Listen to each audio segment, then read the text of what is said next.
संगत जी प्यार से बोलिए श्री वाहे गुरु जी। श्री बाबा नंद सिंह जी महाराज को छोटी उम्र में ही बैराग हो गया था। एक बार बाबा जी का बड़ा भाई खेत में गया हुआ था। बाबा जी उनके लिए रोटी लेकर आए। बड़े भाई ने बोला, मैं रोटी खा लेता हूँ, उतनी देर तक तू जरा मदद कर दे हल चलाने में नंद सिंह। बाबा जी सत वचन करके चल पड़े और मोड़ पर आकर खड़े हो गए। भाई ने बोला, आगे क्यों नहीं चल रहा नंद सिंह? बाबा जी ने निम्रता से उत्तर दिया कि आगे कैसे चलूं? अगर आगे मोड़ मोड़ता हूं तो श्री गुरु ग्रंथ साहिब जी महाराज को पीठ हो जाती है। जहां गुरु साहिब को माथा टेक कर आए थे, तो उन गुरु महाराज को पीठ कैसे कर दूं? बाबा जी तो सिर्फ माथा टेक कर उनको वहीं नहीं छोड़ आए थे, बल्कि श्री गुरु ग्रंथ साहिब जी को अपने साथ ही लेकर आए थे। वो ध्यान में अपने आप में उन्होंने रखा हुआ था, अपने मन के अंदर, अपने हृदय के अंदर, कि वो मेरे पातशाह सामने बैठे हुए हैं। अब जो मैं मोड़ मुड़ता हूं तो वहां मेरी पीठ हो जाती है।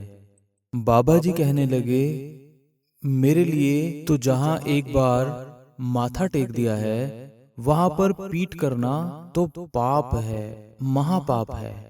यह सुनकर बाबा जी के बड़े भाई कहने लगे, तू इतनी बंदगी वाला है तो छोड़ दे काम धंधे, जाकर भक्ति कर। बाबा जी ने बड़ी निम्रता से उत्तर दिया कि भ्राता, हे बड़े भाई, मैं तो इसी बात की, इसी आज्ञा की कितने समय से इंतजार कर रहा था कि कोई भी घर का बड़ा मुझे आज्ञा दे दे और मैं भक्ति में लग जाऊं। इस प्रकार बाबा जी ने निम्रता से सत वचन कह के भक्ति आरंभ कर दी। अब बात कोई एक जन्म की तो थी नहीं। जो परमात्मा के लिए इतना प्यार था, ये तो कई कई जन्मों की बात होती है। बाबा जी कहते थे, अगर कोई दर्जी कपड़े सीता सीता सो गया है तो उसको उठने के बाद उतना कपड़ा ही सिला हुआ मिल जाएगा जितना उसने सिला था। नींद खुलने के बाद, उठने के बाद उसको फिर से वहीं से आरंभ करना पड़ता है जहां तक उसने छोड़ा था, और फिर आगे से वह सिलना शुरू कर देता है जहां उसने छोड़ा था। इसी तरह अपने अपने जन्मों में किसी ने कितनी कमाई की है, किसी ने कितनी बंदगी की है, सबकी अपनी अपनी कमाई इकट्ठी होती है। और जब वापस उनको फिर से समय बनता है, नया जन्म मिलता है, तो फिर वो उस कमाई से आगे की कमाई करते हैं, नाम की। इस तरह करते करते एक दिन ऐसा आता है जब कमाई सफल हो जाती है, और इस तरह कोई दिन पहुंचने वाला भी आ जाएगा। रोज एक कदम आगे चलने से भी हर कोई अपनी अपनी मंजिल पर पहुंच ही जाता है। इसी तरह 6 माला रोज करते करते भी किसी दिन अपने गुरु नानक पातशाह तक पहुंच ही जाओगे। मूल मंत्र की 6 माला एक ओंकार से लेकर नानक होसी भी सच तक प्रत्यक्ष गुरु नानक है। यह गुरु नानक को सबसे जल्दी मिलने का मार्ग है। इसे रोज किया करो, इसकी रोज करने की प्रतिज्ञा कर लो, रोज करने का प्रण कर लो। जब बाबा जी का अंत वेला आया था, उससे कुछ समय पहले देहरादून में बाबा जी ने सबको अपने सामने बिठा लिया और वचन किया, पूर्णमासी हो चुकी है, आज खुशी देनी है सबको। पूर्णमासी से अगले दिन सबको खुशियां मिलती थी, क्योंकि सारी रात, पूर्णमासी की सारी रात बाबा जी की छत्र छाया हेठ भजन बंदगी में तपस्या करते हुए संगतें बिताती थी। जाने वालों को भी बख्शीशें मिलती थी। उन संगत को जो इतनी दूर दूर से आए होते थे, तो बाबा जी ने सबको अपने सामने बिठा लिया। सब कोई आ गया, सब बैठ गए बाबा जी के सामने। तो बाबा जी ने एक एक के साथ निगाह मिलाई, नदर की, सबके ऊपर उनकी कृपा दृष्टि पड़ी और कहा, जैसे कोई पिता आखिरी वक्त जाते हुए अपने पुत्रों को, अपने सुपुत्रों को समझाता है। तो बाबा जी वचन करने लगे, जिसने कीती जरा बेदबी एस गली विच सहियो। बाबा जी ने ये पंक्ति काफी बार दोहराई, सबके साथ, एक एक के साथ आंख मिलाकर बाबा जी ने यह पंक्ति पता नहीं कितनी बार दोहराई, क्योंकि बाबा जी जानते थे कि उनका बुलावा आ चुका है और उनको पता था मेरे साथ जिन्होंने कमाई की है उनको अब फल लगने का समय आ गया है और मुझे तो दरगाह जाना है, पर इन सबको समझा कर जाऊं कि इतनी कमाई को बख्शिशें मिलेंगी, इतनी बरकतें आने वाली हैं कि ये कहीं भटक ना जाएं। तो बाबा जी को पता था जिन्होंने भी मेरे साथ कमाई की है उनको फल लगने हैं। जिसने थोड़ी सी भी सीमेंट की अगर गुरु घर में सेवा की है तो उसे बड़ी बड़ी ठेकेदारियां मिलनी हैं। जानते थे जिस भी कीर्तनीय ने शब्द सुनाया है उसके शब्द को संगतों ने सुनना है। अब उनके प्रसिद्ध होने का समय आ गया है कि वह संगतों में बहुत बड़े बड़े समागम कर पाएंगे।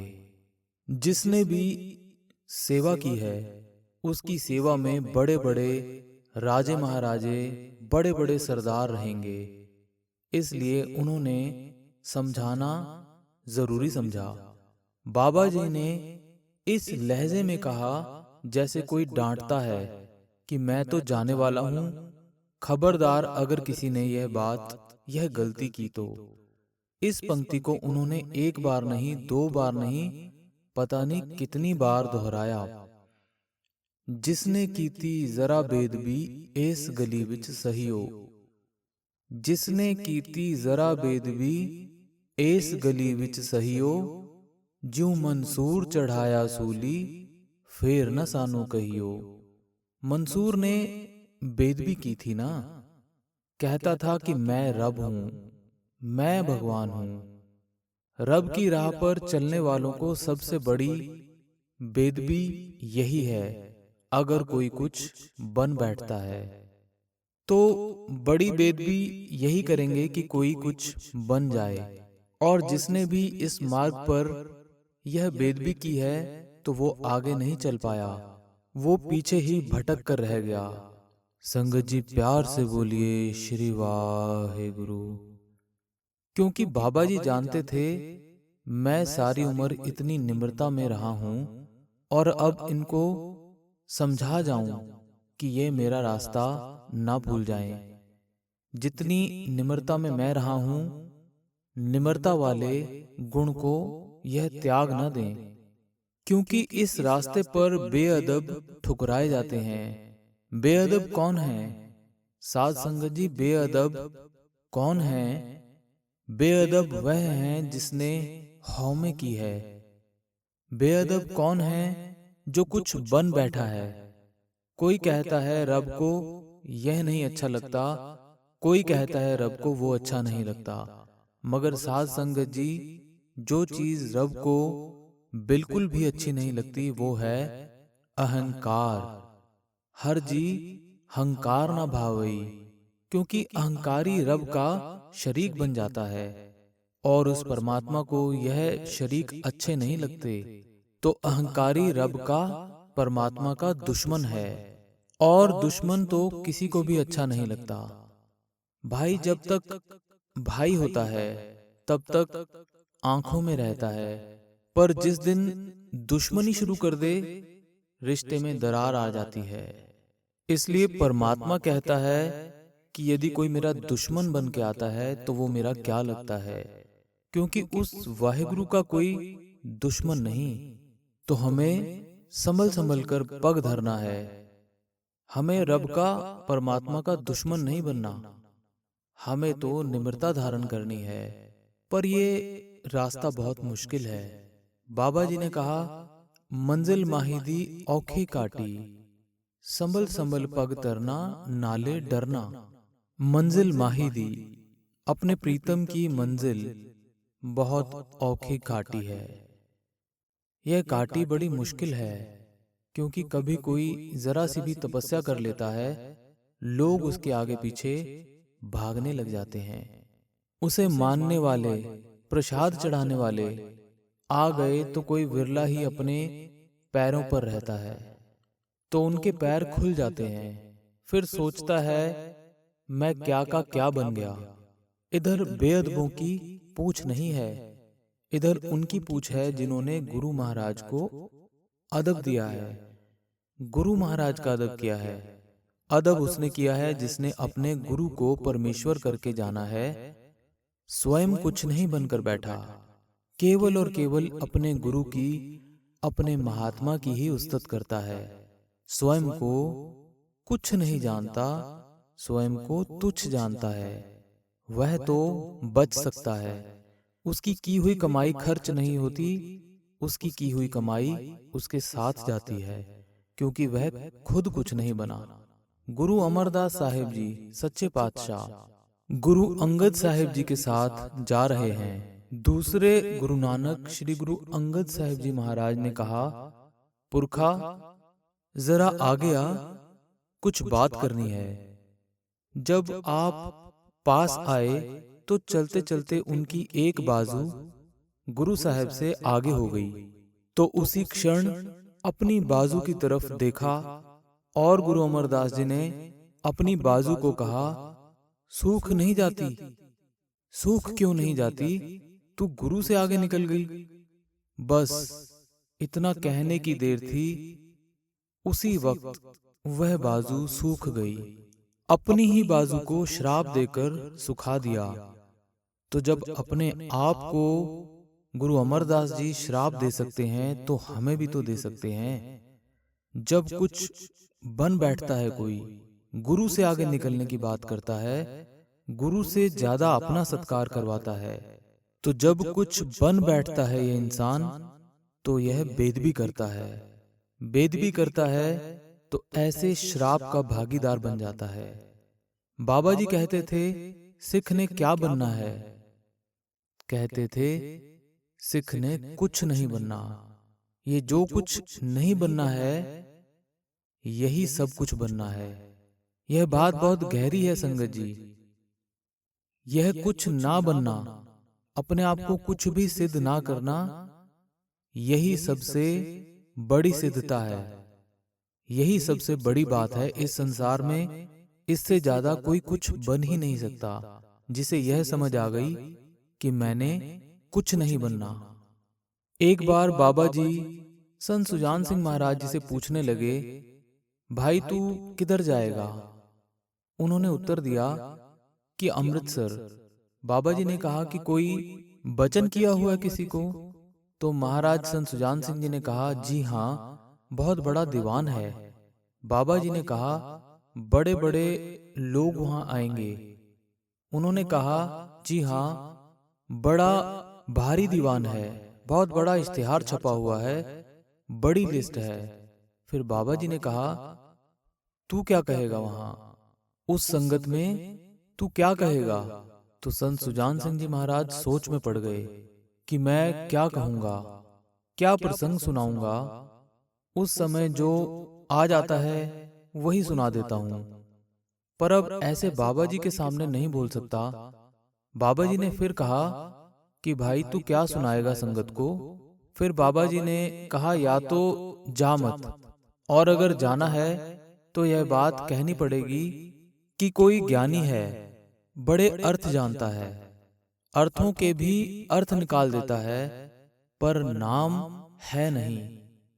क्योंकि जब नाम जपने बैठता है, उसको फुरनों की वजह से, उसको अपनी विचारों की, सोच की वजह से, क्योंकि उसका काम है अर्थों में से भी अर्थ निकालने, तो यह सोच की वजह से, यह सोच उसे नाम नहीं जपने देती, उससे नाम नहीं जपा जाता।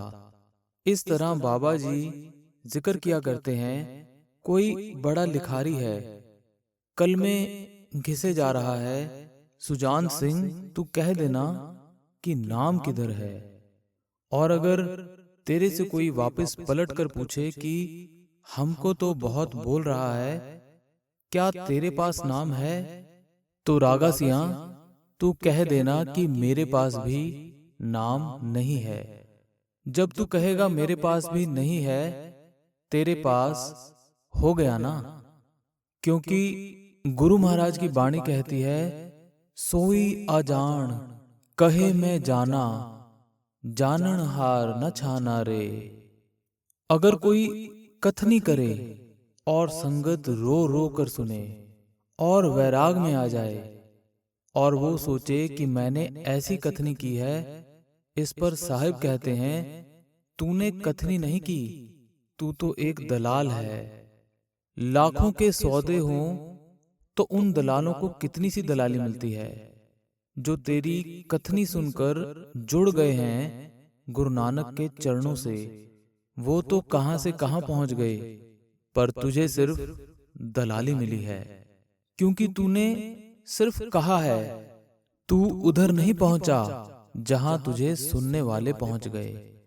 वो तो तुझे सुन सुनकर गुरु नानक के चरणों से जुड़कर पता नहीं कहां कहां पहुंच गए, पर तुझे मिली सिर्फ दलाली। और तू इसी में खुश हो गया कि मेरी कथनी से लोग रो रो कर मुझे सुनते हैं, बैराग में आ जाते हैं। तू बस इतनी सी बात को बड़ा समझकर बैठ गया, पर करना तो कुछ और ही होता है। कथनी नहीं, करनी, करनी महान है। गुरु ग्रंथ साहिब जी की वाणी में फरमान है, जो जाने मैं कथनी करता, व्यापारी वसुधा ज्यों फिरता, साध संग जे हौ में मारी, नानक ताको मिले मुरारी। बाबा जी कभी कभी कहते थे, मैं मेरी ने दित्ती तैनू वाहे गुरु तो दूरी, मैं मेरी ने दित्ती तैनू वाहे गुरु तो दूरी, कर दे चूर खुदी दा पड़दा, दर्जा मिले हजूरी। ओह मैं करदा मैं बनिया सी, तू करदा तू होया, तू करदा तू विच मिलिया, मैं पड़दा जद खोया। मैं को छोड़ देगा तभी तू में निवास मिलेगा, और मैं करता तो बथेरी दुनिया नरक में चली गई है। इसलिए बाबा जी अपने आखिरी समय में यही उपदेश देकर गए, यही उपदेश दिया कि मैं को छोड़ दो, बेदबी ना करो। यह निरंकार की बेदबी है। अहंकार करना, कुछ बनकर बैठ जाना, यह सबसे बड़ा पाप है। क्योंकि गुरबाणी में लिखा है, हर जी हंकार ना भावई। यह नहीं लिखा कि हर जी काम ना भावई, हर जी क्रोध ना भावई, हर जी लोभ ना भावई या हर जी मोह ना भावई, पर यह लिखा है कि हर जी हंकार ना भावई। उसे केवल और केवल अहंकार से दुश्मनी है। तो यह सबसे बड़ा पाप है, यह सबसे बड़ी बेदबी है। बाबा जी कहते थे यह बेदबी ना करो। आज बाबा जी ने सबके साथ आंखें मिलाई, एक एक से आंखें मिलाई। सबको ऐसे ही लगा कि बाबा जी मेरे लिए बोल रहे हैं, यह बाबा जी मुझे समझा रहे हैं। बाबा जी ने यह बात स्पष्ट की कि गुरु नानक के घर की सबसे बड़ी दात है निम्रता। इस घर में बहुत निम्रता चाहिए। संगत के जोड़ों को आंखों से, आंखों की पुतलियों से साफ करना चाहिए, झाड़ना चाहिए। अपने आप को संगत की चरणों की मिट्टी समझे। बाबा जी की जीवनी का, बाबा जी के संपूर्ण जीवन का निचोड़ यही है, सिख ने कुछ नहीं बनना, अपने आप को गुरु नानक का सेवक ही बनाना है, हृदय से। किसी को दिखाने के लिए नहीं कि मुझे 1000 लोग देखें, मुझे लाखों लोग जाने कि मैं सेवक हूं। नहीं, जंगल में भी किसी एकांत स्थान पर भी सेवा कर रहा है, सिमरन कर रहा है, तो भी उतने ही उत्साह से जितना कि बड़े बड़े सिंहासनों पर बैठकर, जितने कि बड़े बड़े आसनों पर बैठकर लोगों को उपदेश देता है, उसमें और इस जंगल में एकांत में बैठे होने वाले उपदेश में, जो कि स्वयं को करना है, रत्ती भर का भी भेद ना हो, उसमें कोई फर्क ना हो, उसके मन को यह फर्क ना पड़े कि मैं इतने सारे लोगों को सुनाऊंगा तभी मैं बड़ा हूं। तो बाबा जी की कृपा से यह सबसे बड़ा गुण है। यह गुण जिसके पास भी आ गया, गुरु नानक उसके पास आ गया। संगत जी प्यार से बोलिए श्री वाहे गुरु जी।